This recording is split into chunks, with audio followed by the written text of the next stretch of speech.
আসসালামু আলাইকুম viewers, Asmina cooking channel আপনাদের জন্য নতুন আরও একটি রেসিপি নিয়ে চলে এসেছে। রেসিপিটা হচ্ছে উচ্ছে চিংড়ি মাছ আলু রান্না কিভাবে করলে টেস্টি হবে এবং উচ্ছেটা অতটা তিতো লাগবে না। তো প্রথমে আমি তরকারিটি সব মশলা দিয়ে এবং চিংড়ি মাছটা দিয়ে প্রথমে আমি তেল ছাড়ার জন্য গ্যাসে বসিয়ে দেব, তারপরে বাকি কাজটা হবে। তো বন্ধুরা, আমি এখানে উচ্ছে নয় পেঁয়াজ আর চিংড়ি মাছ দিয়ে দিয়েছি, তাতে লঙ্কা গুঁড়ো, হলুদ গুঁড়ো, পরিমাণ মতো লবণ এবং আদা রসুনের পেস্ট কিছুটা দিয়ে দিলাম। দিয়ে সরিষার তেল দিয়ে দেব।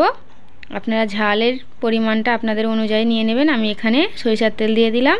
আপনারা যদি সাদা তেল কেউ ব্যবহার করেন সাদা তেল দিয়ে নেবেন। দিয়ে আমি 2 বাটি জল অ্যাড করে দেবো। দিয়ে তেল ছাড়ার জন্য আমি চাপিয়ে দেব। তারপরের পার্টটি হলো আমি উচ্ছেটি ভালো করে ভেজে নেব। ভেজে নেওয়ার ফলে তিতোটা কম হয়। যারা উচ্ছে রান্না খেতে চায় না তাদের এরকম করে রান্না করে খাওয়াবেন। উচ্ছে তো তিতো হবেই না, অথচ তরকারির স্বাদটা আরও সুন্দর লাগবে, খেতে খুব ভালো লাগবে।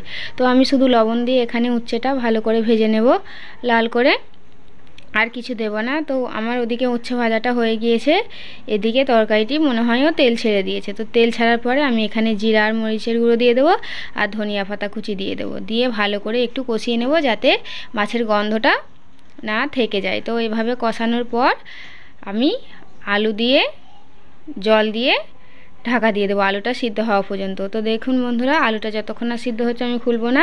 আলুটা সিদ্ধ হয়ে গিয়েছে, অল্প পরিমাণ ঝোল আছে। আমি এবারে উচ্ছেটা ছড়িয়ে দেব, দিয়ে ফুল গ্যাসে অন করে দেব যাতে তাড়াতাড়ি ঝোলটা শুকিয়ে যায়, তাহলে উচ্ছেটা তিতো হবে না এবং উচ্ছে পারফেক্টভাবে সিদ্ধ হয়ে যাবে এবং রান্নাটাও সুস্বাদু হবে। তো দেখুন বন্ধুরা, একদম আমি শুকনো করে নিয়েছি এই তরকারিটা। এইভাবে উচ্ছে আলু চিংড়ি মাছ রান্না করলে স্বাদটাও যেমন পাবেন এবং তিতো ভাবটাও থাকবে না। যারা উচ্ছে খায় না সহজেই খেতে পারবে।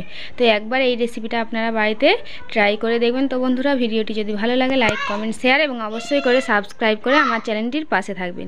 তো ধন্যবাদ বন্ধুরা ভিডিওটি দেখার জন্য।